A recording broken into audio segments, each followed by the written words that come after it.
Hello, coaches, and welcome to I Coach Football. I'm your host, Joel Forsberg, and this channel is dedicated to helping coaches like yourself become more successful at both youth tackle and youth 7-on-7.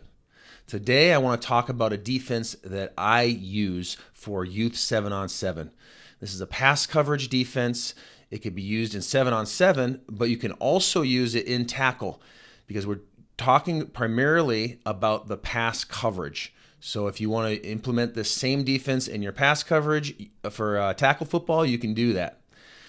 I've used this from 3rd grade all the way through 8th grade, and it works really well. Now, I wouldn't be sharing with you if it didn't, but you should know this before you decide to use this defense. You should know, do I want to go man or do I want to go zone? And that's a really good question to answer. And I am going to come out with another video later on, man versus zone. And I'm going to talk about the pros and cons of both. Obviously, for myself, I've landed on a man coverage. What does that mean? Man cover 2 is what I run. That means I have 2 safeties that are covering 2 halves of the field deep, but everybody else up front is playing man. So my corners and linebackers are locking onto a player, and they're staying with that player. They will come off that player if there's a switch call, but other than that, they go where that player goes and they play them man defense.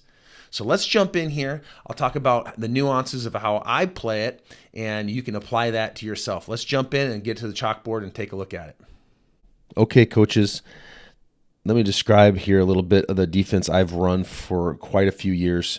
In fact, I've run this most of my seasons and have had great success with this defense.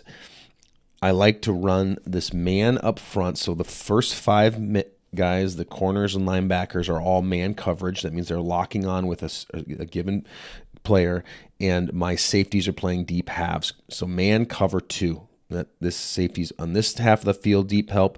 This safety's on this half, on the deep help.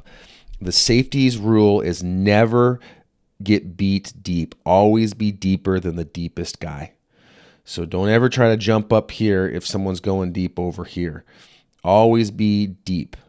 And there are eyes on the quarterback. They start immediately. Their first move is just to start backpedaling a little bit. Eyes on the quarterback, and then eyes up. Who's coming deep, who's running the fastest into the deep zone, and that's where you're going to gravitate to. One other little trick I do over here is you want to keep the deep backs staggered. I don't want these guys all lined up on the same line, because once they start doing stuff, these guys are automatically going to start running into each other. And also what it does is it takes away different levels. Let me show you real quick. I like to get the corners a little bit deeper. Okay, so the corners are deeper. The second guy is always in tighter, and the third guy is always deeper. See this little stagger here? And the reason is this: a lot of times these X's and Z's, they're doing deep go routes, fades. And if that's the case, then the corner's already got to jump on that. So that's another technique I always tell my players. I do not want my front 5 guys looking at the quarterback's eyes at all. They are looking right here at the person they're defending. They do have to have some awareness, because in crossing routes like over here, they do switch. But for the most part, they're looking right at their player. And where is this player going? They're looking at his hips, actually.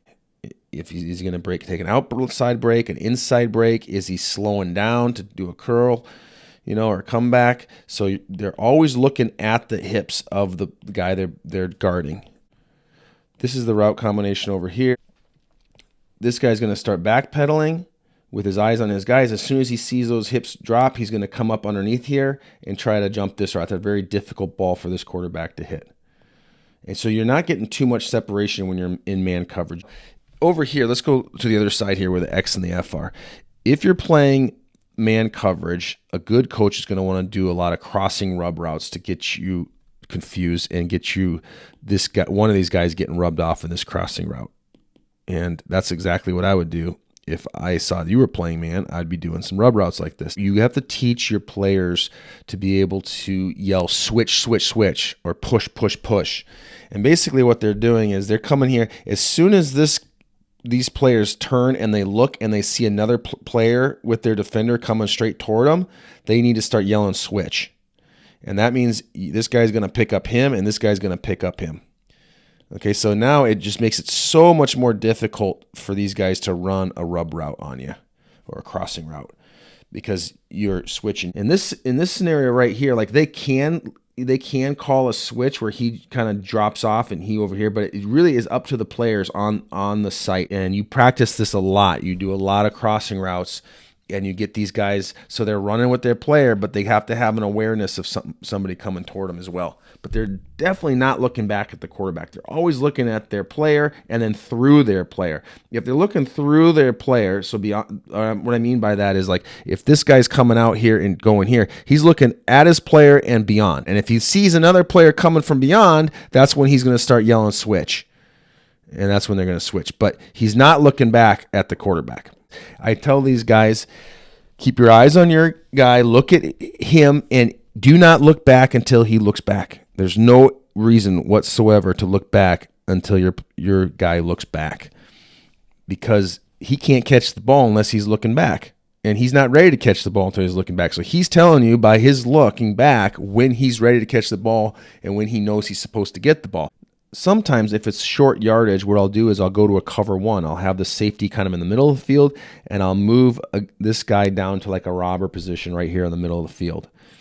And he's helping out with any of these middle crossing routes. That's especially good for short yardage, or if you just are playing against a team where you just know that quarterback, does not have the arm to go deep. That's a scenario. If you know that your corners are way stronger and faster than the X and the Z, than their guys that they're playing man on, then you can go to something like this because this guy's never going to get open if you got two really strong, fast corners and they're just beating this, but you're going to you want to take away that middle then at that point and get this guy and get your biggest, longest limb, tall sprawler right here, and he can just help out with jump all these crossing routes that kind of come in the middle. So I do go to a cover one at times in those scenarios, especially short yardage. I'll go to a cover one. Otherwise, I'm a cover two, so they take the halves of the field.